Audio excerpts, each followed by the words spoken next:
Fala, meu querido aluno, minha querida aluna, aqui é o professor José, professor aqui do canal Farmacologia Fácil. Sejam bem-vindos a mais uma aula. Esse canal traz para você aula toda semana. Então, se você está aqui, caiu por acaso ou pesquisou o tema desse vídeo na internet, aqui no YouTube, já se inscreva, ative as notificações, não perca mais nenhum conteúdo aqui do canal. Eu sou o professor José, professor deste canal e também professor da plataforma Farmacologia Aplicada R2A, que é a casa da farmacologia, a maior plataforma de ensino de farmacologia dessa internet de meu Deus, e que tem um acompanhamento direto comigo, ou seja, o aluno entra, assiste vídeo aula, baixa o material PDF complementar, e se tem dúvida, não precisa mandar a dúvida na comunidade, no grupo do WhatsApp, enfim, no Facebook, não, você manda a dúvida direto para mim pelo meu WhatsApp particular, e assim o aprendizado é individualizado e é muito mais otimizado. Quem disse que a internet afasta as pessoas? Ela também aproxima. Pois bem, se você está aqui nesta aula, é sinal que você quer aprender farmacologia. E uma das coisas que mais intriga quem busca conhecimento nessa área é o real motivo por que um medicamento é indicado para aquela situação. Por exemplo, o paciente utiliza um anticonvulsivante porque ele tem provavelmente algum distúrbio nervoso, que pode ser uma epilepsia, ou tônico-clônica, ou uma crise de ausência, ou até uma dor neuropática, já que é um distúrbio nervoso também. Se a pessoa utiliza um hipnótico, provavelmente ela está com problema, com dificuldade em estabelecer um bom sono, ou o início de sono, ou a manutenção de um bom tempo de sono, ou uma alteração nas fases do sono, enfim, é algo nesse sentido. Se uma pessoa tem ansiedade, ela vai utilizar um ansiolítico, né? Um benzodiazepínico. Será? Não. Ansiedade, ele é uma sensação que já virou uma emoção. Hoje em dia, a ansiedade é uma real pandemia das doenças psiquiátricas. E quando eu digo que ela era uma sensação e que hoje virou uma emoção, não é por acaso. O nível de pessoas com ansiedade no Brasil e no mundo é gigantesco. E ela está atrelada diretamente com o nosso dia a dia, com a forma com que nós mantemos os hábitos do nosso dia a dia e as possibilidades que hoje nós temos que antigamente nós não tínhamos. Um exemplo, a própria internet. Diversos estudos citam que o uso do celular, que a exposição às telas, especialmente antes de dormir, alteram não só o sono, mas promovem estados de ansiedade durante todo o dia. Pois bem, então a ansiedade é um grande problema, é uma doença que muito está prevalente na população, e aí quando se fala nos medicamentos, nós fugimos um pouquinho da classe clássica, né, das indicações clássicas da farmacologia. Aquela classe é feita para aquela, ou com aquele objetivo, é usada só para aquele motivo. Nós temos classes de antidepressivos, e são normalmente a primeira escolha, inclusive, que tratam estados de ansiedade. Se você estudar só a fisiopatologia dessas doenças, depressão e ansiedade, você pode se perguntar, mas elas em muitos pontos são antagônicas, são o contrário uma da outra. A depressão é uma resposta negativa ao ambiente que rodeia o paciente, a pessoa responde de maneira negativa, reclusão social, embotamento sentimental, enfim, sintomas de depressão propriamente dito. E a ansiedade ao contrário, agitação, mania, eletricidade saindo pelo corpo. Pois é, ansiedade e depressão têm pontos que são antagônicos, mas dentro do nosso cérebro a coisa não funciona tão simples assim. Ou é assim ou é aquele outro. Nós temos várias conexões e regiões no cérebro que se comunicam ao mesmo tempo. E por isso que muitos antidepressivos são utilizados no tratamento de distúrbios da ansiedade. E essa aula tem esse objetivo, trazer uma explicação para você de por que os antidepressivos são utilizados na ansiedade.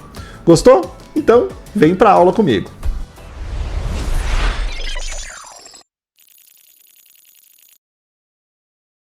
Bom, inicialmente vamos relembrar quais são as classes principais de antidepressivos. Nós temos, por exemplo, os antidepressivos tricíclicos, que eles têm uma característica de atuar em vários receptores, além dos receptores de serotonina, dos transportadores de serotonina, por exemplo, imipramina, amitriptilina, nortriptilina. E lembrando, pessoal, que esta aula não vai aprofundar no mecanismo de ação. de todos os antidepressivos. Se você quiser uma aula completa só de antidepressivos, já se inscreva, ative as notificações e escreva nos comentários se você quer, porque aí esse professor sabe produzir um conteúdo direcionado para você. E eu faço uma aula de mecanismo de ação dos antidepressivos muito mais aprofundado. Pois bem, os antidepressivos tricíclicos, eles são mais antigos e eles hoje são menos utilizados nos transtornos de ansiedade e depressão. Eles são muito utilizados em outras indicações, como, por exemplo, transtornos de dor neuropática, transtornos urinários, porque eles atuam em vários receptores, como eu disse, especialmente a imipramina. Muito bem, aí nós temos a classe mais clássica de antidepressivos, os inibidores da recaptação de serotonina. O que eles fazem? Eles impedem a recaptação do neurotransmissor serotonina. A recaptação é um processo de retirada, de retorno do neurotransmissor para o neurônio que liberou ele. Ou seja, você libera o neurotransmissor para ele agir sobre o próximo neurônio. Se eu bloqueio esse retorno, eu vou aumentar a concentração desse neurotransmissor na fenda entre os dois neurônios e aí a atividade dela aumenta. E por isso que os inibidores da recaptação seletivos da serotonina fazem o aumento das concentrações de serotonina. Pois bem, quem são eles? Fluoxetina, paroxetina, sertralina, citalopram, escitalopram e fluvoxamina. Então esses são os principais medicamentos da classe de antidepressivos. Aí nós temos também alguns fármacos que fazem um bloqueio não só da recaptação de serotonina, como também da noradrenalina. Isso proporcionalmente mais próximo, porque todo antidepressivo pode fazer essa inibição das duas recaptações. Por quê? Porque as proteínas que fazem a recaptação dos neurotransmissores são muito semelhantes. Então, os inibidores da recaptação de serotonina e noradrenalina, que são mais novos em comparação à classe anterior, eles bloqueiam muito mais, uma proporção muito mais parecida. Tanto a recaptação da serotonina quanto da noradrenalina. São eles a venlafaxina, a desvenlafaxina e a duloxetina. Também nós temos os inibidores da recaptação de dopamina, principalmente, e também de noradrenalina, que é a bupropiona. Aí nós temos também antidepressivos atípicos, como mirtazapina, como a própria bupropiona pode ser considerado também um antidepressivo atípico, ou seja, diferente, e a trazodona, entre outros. Mais recentemente nós temos os antidepressivos polimodais, como a vortioxetina, que aumenta a concentração de serotonina também e atua sobre receptores de serotonina, como agonista de receptores de serotonina da mesma forma. E por fim nós temos os mais antigos, que são os inibidores da MAO. A MAO, ela é uma enzima que degrada as monoaminas, dentre elas serotonina e noradrenalina. Então, se eu inibo essa enzima, eu aumento as concentrações das monoaminas na fenda sináptica, por exemplo, serotonina e noradrenalina, e eu melhoro os sintomas da depressão também. Pois bem, então, só para dar um panorama geral, existem ainda outros antidepressivos, mas esses são os principais, e o ponto mais importante que nós temos que trazer dessas classes que eu citei é que elas aumentam a concentração de serotonina principalmente. Fazem ações em receptores ou em outros, ou na recaptação de outras monoaminas? Sim, mas principalmente de serotonina. Então podemos dizer que, claro, que alguns têm menos efeitos sobre a recaptação da serotonina, como por exemplo os próprios inibidores enzimáticos, como inibidores da MAO, como a própria bupropiona, que quase não gera ação na recaptação da serotonina. Mas a maioria dos antidepressivos mexe com o aumento da serotonina. Show? Então, pega essa informação, anota aí e vamos agora ver quais são os quadros de ansiedade. Eu fiz um resuminho para você dos conceitos, de termos que são colocados, imputados para os diferentes transtornos de ansiedade. Como o nome já diz, transtornos de ansiedade são um grupo de vários transtornos que tem como estopim uma crise de ansiedade. Então, olha só. Nós temos a perturbação de estresse pós-traumático, né, a PSPT, que ela tem como conceito um estado de impedir o indivíduo de manter uma vida normal na tentativa de evitar uma situação idêntica àquela que causou um trauma na vida dele. Então aquela sensação de relembrar aquilo, evitar aquilo, gera uma hipervigilância. E esse é o problema, então, da perturbação de estresse pós-traumático. Nós temos também a perturbação do pânico, com ou sem agorafobia. São períodos distintos de medo, desconforto intenso, durante o qual 4 ou mais dos seguintes sintomas podem estar presentes: palpitações, dificuldades respiratórias. Então notem, são sintomas físicos que a pessoa sente. Desconforto no peito, náusea, tontura, sudorese, tremor, medo de perder o controle e medo de morrer. Então são sensações ao extremo e periféricas que a pessoa sente por causa de uma crise de pânico. Temos também a fobia social. A fobia social é o medo do indivíduo que se deve a ter uma avaliação negativa da sociedade, do local que ele está, e por isso ele fica longe, ele não consegue ficar junto das pessoas em reuniões, na casa de alguém, numa festa e assim por diante. Temos também a perturbação, então, de ansiedade generalizada, ou transtorno de ansiedade generalizada, ou TAG ou PEG. É a presença de um medo incontrolável por mais de 6 meses, associados a sintomas como fatigabilidade fácil, dificuldade na concentração, irritabilidade, tensão muscular e distúrbios do sono. Então, o transtorno de ansiedade generalizada tem a crise como algo pontual e importante de ser levantado, mas ela é um estado ansioso contínuo, mais de 6 meses, e por isso que a pessoa fica fadigada, fica com muito cansaço físico, com uma irritabilidade extrema continuamente, tensão muscular, problemas no sono. Então vários sintomas que vão continuamente incomodando a vida social dessa pessoa. E por fim nós temos a perturbação obsessiva compulsiva, ou POC ou TOC, transtorno obsessivo compulsivo, que são pensamentos que causam ansiedade, que são as obsessões, e que esses comportamentos e o comportamento da pessoa ajuda a reduzir essa obsessão ou essa ansiedade. Isso é compulsão. Então precisa fazer algo para que esse estado ansioso passe. Então aqui nós temos 5 tipos de transtornos de ansiedade, existem outros, mas eu trouxe para vocês esse resuminho muito simplório para você entender que, bom, nós temos os antidepressivos, que eles aumentam serotonina, acabamos de falar deles, e nós temos a neurobiologia da ansiedade, que tem como base uma crise, né? Uma crise de ansiedade, tanto no estresse pós-traumático, a perturbação do pânico, na fobia social, na perturbação da ansiedade generalizada e no transtorno obsessivo compulsivo. Show? Então nós temos essas duas coisas. O risco da crise, que a crise ela vai cada vez mais fazer a pessoa ter mais ansiedade, porque a pessoa fica ansiada em não ter uma nova crise, então só aumenta, um feedback positivo a crise da ansiedade. E do outro lado nós temos os antidepressivos que aumentam serotonina. Então agora nós vamos para o eixo que liga essas duas coisas. Olha só, pessoal, eu desenhei aqui para vocês, peguei uma figurinha de um livro que mostra o eixo do estresse. Conhecido eixo do estresse ou eixo do surgimento da ansiedade. Nós temos aqui a estrutura do hipotálamo, que está liberando uma substância chamada CRH. Esse CRH vai até a hipófise anterior e vai estimular a liberação de ACTH. O ACTH vai até a adrenal e estimula a liberação do cortisol. O cortisol tem um objetivo de preparar o corpo para algo.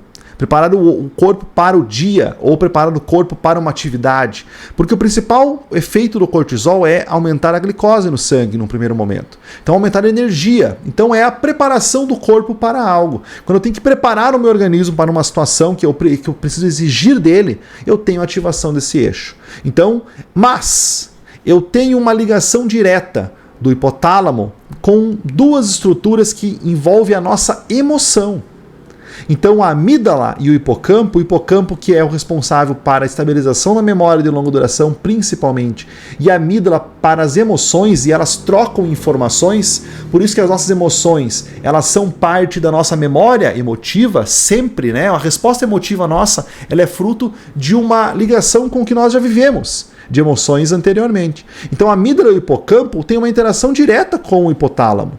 Elas ajudam a ativar esse eixo. Então, as nossas emoções, o nosso estado emocional pode ativar mais o eixo HPA. Olha como é lógico isso. Uma pessoa que emocionalmente está debilitada, ela fica mais suscetível a ter uma descarga de estresse, não tem?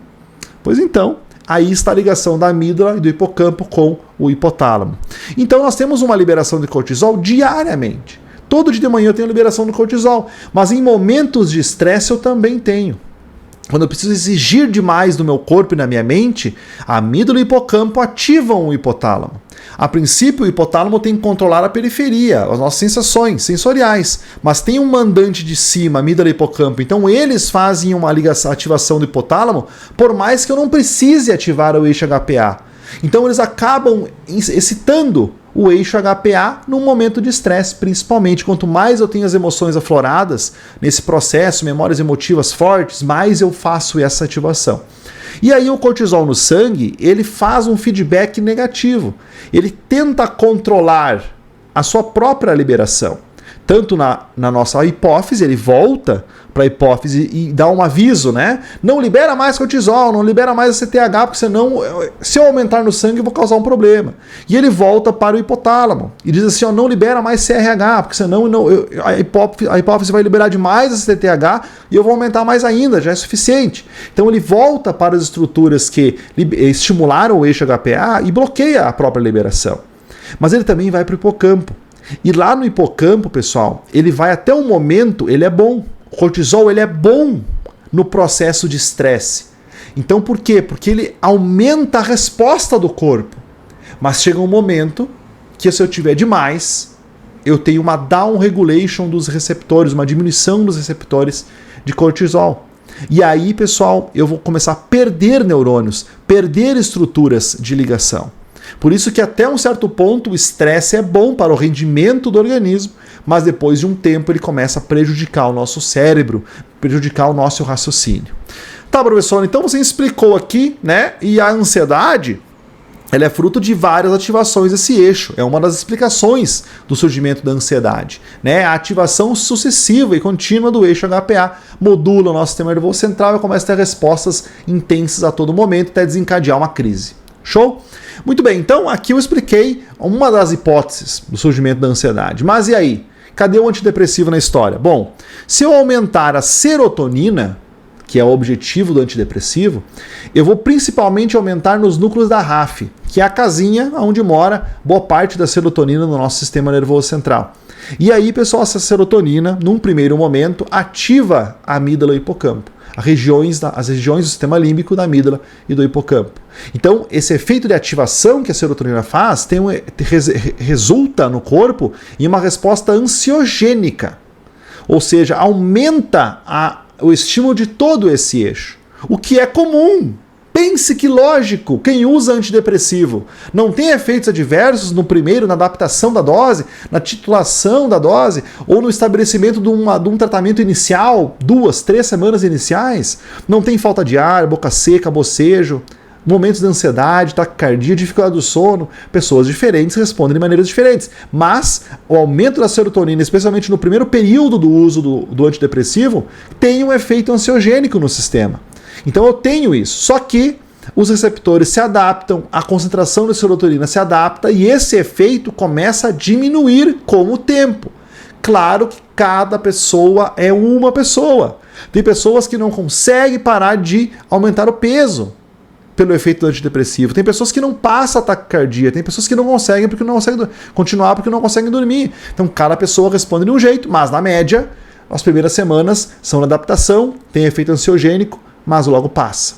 Mas não é por isso, longe disso, que o antidepressivo é usado nos transtornos de ansiedade.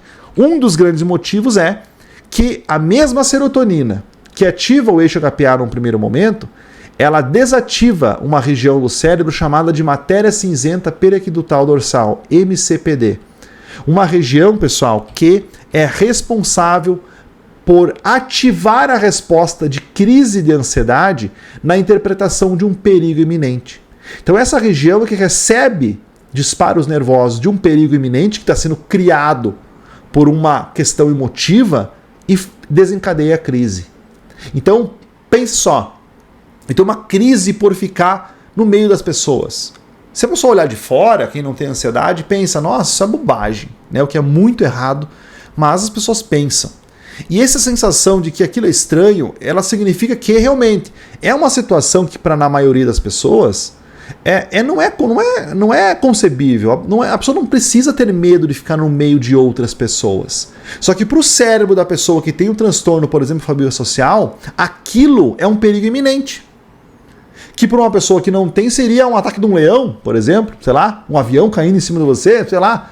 Então o cérebro da pessoa entende aquela situação como um perigo iminente. E aí essa situação envia para a matéria cinzenta periaquedutal dorsal a informação que é um perigo iminente e ela desencadeia a crise. Olha que louco isso.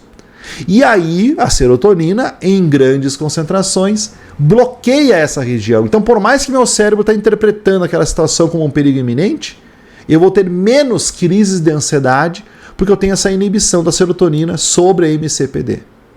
Show? Então, aí está o grande motivo, né, da utilização da serotonina, do aumento da serotonina mediado pelos antidepressivos nos transtornos da ansiedade. Claro que muitos medicamentos usados pela ansiedade também, como os medicamentos que têm uma tarjinha preta na caixinha, eles causam dependência química, psíquica, por causa da propriedade dentro do sistema nervoso central. São os benzodiazepínicos. Então, boa parte dos ansiolíticos, de classe farmacológica mesmo, eles acabam causando muitos malefícios na pessoa. Não, até maiores do que os próprios efeitos adversos que os antidepressivos clássicos têm. E por isso que são a primeira escolha, os antidepressivos clássicos, para o tratamento de vários transtornos da ansiedade, porque tem menos efeitos adversos de dependência, como acontece com os medicamentos que têm tarja preta, que são ansiolíticos de classe, e apresentam uma boa ação rápida como um efeito adverso e prolongada como efeito terapêutico sobre esse sistema que eu acabei de citar. Então, feita a missão da aula, expliquei para todos vocês, basicamente, né, fizemos uma revisão rápida de quais são as classes de antidepressivos, quais são os principais quadros de ansiedade, os transtornos da ansiedade, e aí justifiquei por que os antidepressivos são usados para ansiedade. Espero do fundo do meu coração que você tenha gostado, compartilhe esse vídeo com os colegas, tudo que vocês precisarem, deixe nos comentários, elogios, críticas, sugestões, não deixem de comentar, salve esse vídeo para você assistir depois se não pode assistir agora, ative as notificações e, claro, inscreva-se no canal, né? Se você não é inscrito ainda, pelo amor de Deus, comece agora para não perder nenhum vídeo aqui desse canal que eu amo tanto estar na internet passando conteúdo para vocês. Show? Até a próxima aula, então! Não esqueçam, quinta que vem tem mais uma aula. Tchau, tchau!